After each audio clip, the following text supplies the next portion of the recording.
नमस्कार। आप देख रहे हैं सीता कुमारी यादव ऑफिशियल यूट्यूब चैनल। इस चैनल पर आप सभी को बहुत बहुत स्वागत है। तो आज हम आप लोगों को पॉलिटी में संविधान की प्रस्तावना से रिलेटेड जितना भी महत्वपूर्ण ऑब्जेक्टिव है वो आप लोगों को बताने का प्रयास करेंगे। तो आप लोग कोशिश कीजिएगा कि वीडियो ध्यान पूर्वक देखें और अंत तक देखें ताकि आप लोगों को अच्छे तरीके से समझ में आ सके और अच्छे तरीके से तैयारी हो सके। तो चलिए देखते रहिए, स्टार्ट करते हैं।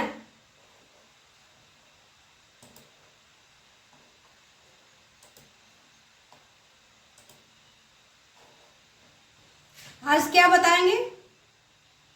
संविधान की प्रस्तावना से रिलेटेड VVI ऑब्जेक्टिव क्वेश्चन।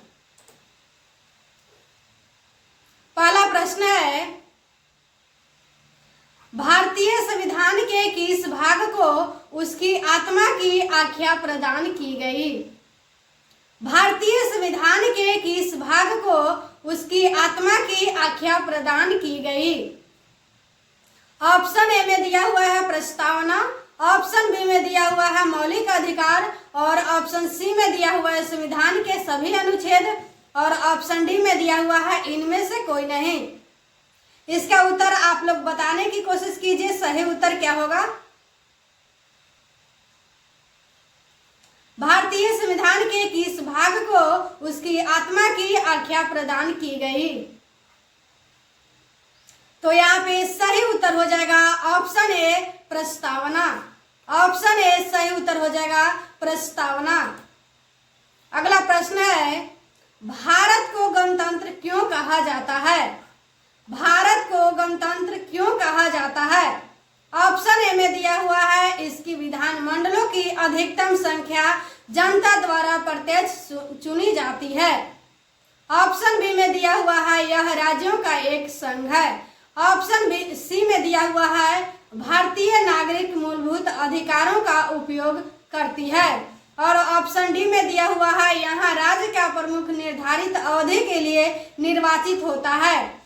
तो इसका उत्तर आप लोग बताइए कि भारत को गणतंत्र क्यों कहा जाता है? तो भारत को गणतंत्र क्यों कहा जाता है? क्योंकि यहाँ राज्य का प्रमुख निर्धारित अवधि के लिए निर्वाचित होता है, इसीलिए भारत को गणतंत्र कहा जाता है।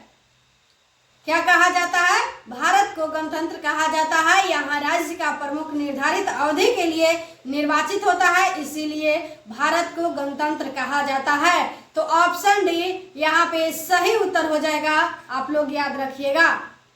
अगला प्रश्न है, भारत है, भारत है, भारत है क्या धर्मनिरपेक्ष राष्ट्र? ऑप्शन बी में हिंदू राष्ट्र, ऑप्शन सी में हिंदू मुस्लिम राष्ट्र, ऑप्शन डी में इनमें से कोई नहीं। तो भारत है एक क्या धर्मनिरपेक्ष राष्ट्र या हिंदू राष्ट्र या हिंदू मुस्लिम राष्ट्र या इनमें से कोई नहीं? इसका उत्तर आप लोग बताइए, सही उत्तर क्या होगा? तो भारत एक है धर्मनिरपेक्ष राष्ट्र। ऑप्शन ए यहाँ पे सही उत्तर हो जाएगा धर्मनिरपेक्ष राष्ट्र।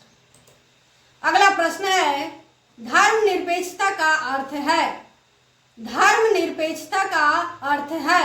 ऑप्शन ए में दिया हुआ है राज्य सरकार सभी धर्म के खिलाफ। ऑप्शन बी में दिया हुआ है राज्य सरकार द्वारा एक धर्म को स्वीकार। ऑप्शन सी में दिया हुआ है राज्य सरकार द्वारा किसी धर्म को स्वीकार नहीं करना। ऑप्शन डी में दिया हुआ है उपरोक्त में कोई नहीं। इसका सही उत्तर क्या होगा बताइए? धर्मनिरपेक्षता का अर्थ है, तो धर्मनिरपेक्षता का अर्थ है राज्य सरकार द्वारा किसी धर्म को स्वीकार नहीं करना। ऑप्शन सी सही उत्तर हो जाएगा, राज्य सरकार द्वारा किसी धर्म को स्वीकार नहीं करना।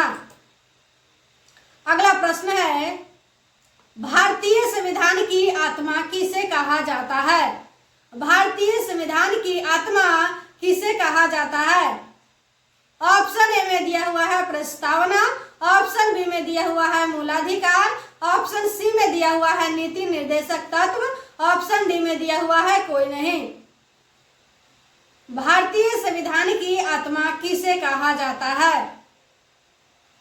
भारतीय संविधान की आत्मा प्रस्तावना को कहा जाता है। किसे कहा जाता है? प्रस्तावना। ऑप्शन ए सही उत्तर हो जाएगा प्रस्तावना। अगला प्रश्न है, भारतीय संविधान की प्रस्तावना से क्या स्पष्ट नहीं होता है? भारतीय संविधान की प्रस्तावना से क्या स्पष्ट नहीं होता है? ऑप्शन ए में दिया हुआ है संविधान का स्रोत, ऑप्शन बी में दिया हुआ है संविधान को लागू करने की तिथि, ऑप्शन सी में दिया हुआ है दोनों सही है, ऑप्शन डी में इनमें से कोई नहीं। तो भारतीय संविधान की प्रस्तावना से क्या स्पष्ट नहीं होता है, यहाँ पे आप लोग ध्यान दीजिएगा, नहीं पूछा जा रहा है। ये नहीं पूछा जा रहा है कि भारतीय संविधान की प्रस्तावना से क्या स्पष्ट होता है, यहाँ पे पूछा जा रहा है क्या स्पष्ट नहीं होता है। तो इसका उत्तर आप लोग बताइए, सही उत्तर क्या होगा? भारतीय संविधान की प्रस्तावना से क्या स्पष्ट नहीं होता है? तो भारतीय संविधान की प्रस्तावना से संविधान को लागू करने की तिथि स्पष्ट नहीं होता है। संविधान को लागू करने की तिथि स्पष्ट नहीं होता है। ऑप्शन बी सही उत्तर हो जाएगा, संविधान को लागू करने की तिथि। अगला प्रश्न है, भारत का संविधान पूर्ण रूप से तैयार हुआ। भारत का संविधान पूर्ण रूप से तैयार हुआ, कब तैयार हुआ, इसका उत्तर आप लोग बताइए। ऑप्शन ए में दिया हुआ है 26 जनवरी 1950, ऑप्शन बी में दिया हुआ है 26 नवंबर 1949, ऑप्शन सी में दिया हुआ है 26 जनवरी 1957 और ऑप्शन डी में दिया हुआ है 26 जनवरी 1956। इसका उत्तर आप लोग बताइए, सही उत्तर क्या होगा? भारत का संविधान पूर्ण रूप से तैयार हुआ। भारत का संविधान पूर्ण रूप से तैयार हुआ। तो भारत का संविधान पूर्ण रूप से तैयार हुआ था 26 नवंबर 1949। बहुत महत्वपूर्ण क्वेश्चन है, ये आप लोग जरूर याद रखिएगा। 26 नवंबर 1949 को भारत का संविधान पूर्ण रूप से तैयार हुआ था। अगला प्रश्न है, निम्नलिखित में से किस तिथि को भारतीय संविधान लागू किया गया था? निम्नलिखित में से किस तिथि को भारतीय संविधान लागू किया गया था? ऑप्शन ए में दिया हुआ है 26 जनवरी 1950, ऑप्शन बी में दिया हुआ है 26 जनवरी 1949 और ऑप्शन सी में दिया हुआ है 26 जनवरी 1955, ऑप्शन डी में दिया हुआ है 26 जनवरी 1956। इसका उत्तर आप लोग बताइए, निम्नलिखित में से किस तिथि को भारतीय संविधान लागू किया गया था?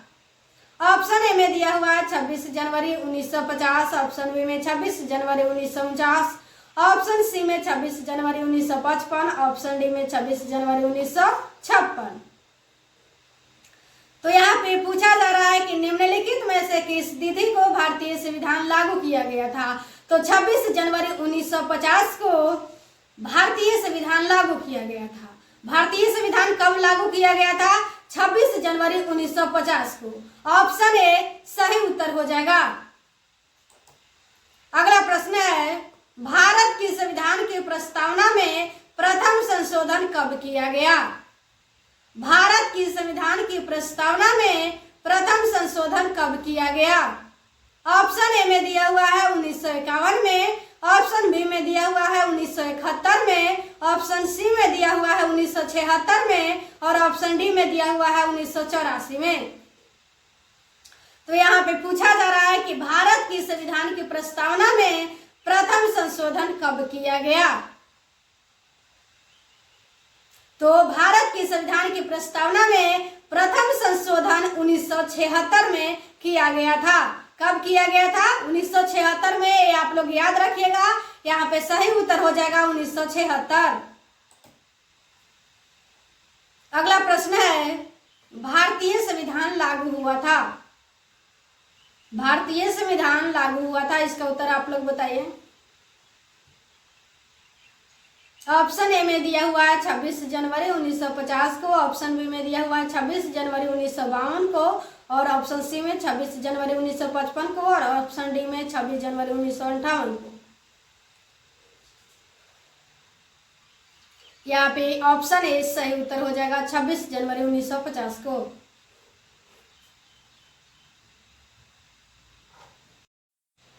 तो जितना भी महत्वपूर्ण ऑब्जेक्टिव था वो आप लोगों को बताने का प्रयास किए हैं। अगर आप लोगों को वीडियो अच्छा लगा होगा तो प्लीज़ वीडियो को लाइक करें एवं चैनल को सब्सक्राइब करें एवं अधिक से अधिक लोगों तक शेयर करें। इसी तरीके से डेली वाइज क्लास चलता है। आप लोग कोशिश कीजिएगा कि डेली क्लास देखें और लाइन वाइज देखते चलें। डे वाइज क्लास देखिएगा। तो पॉलिटी का स्टार्ट किए हैं, कल से स्टार्ट हुआ है और इससे पहले जियोग्राफी का क्लास स्टार्ट किए थे तो समाप्त हो चुका है। अगर आप लोग वो नहीं देखे हैं तो जाकर के वहाँ पे देख सकते हैं। तो अगर आप लोगों को वीडियो अच्छा लगा होगा तो वीडियो को लाइक जरूर कीजिएगा। आज की क्लास यहीं तक समाप्त करते हैं। धन्यवाद।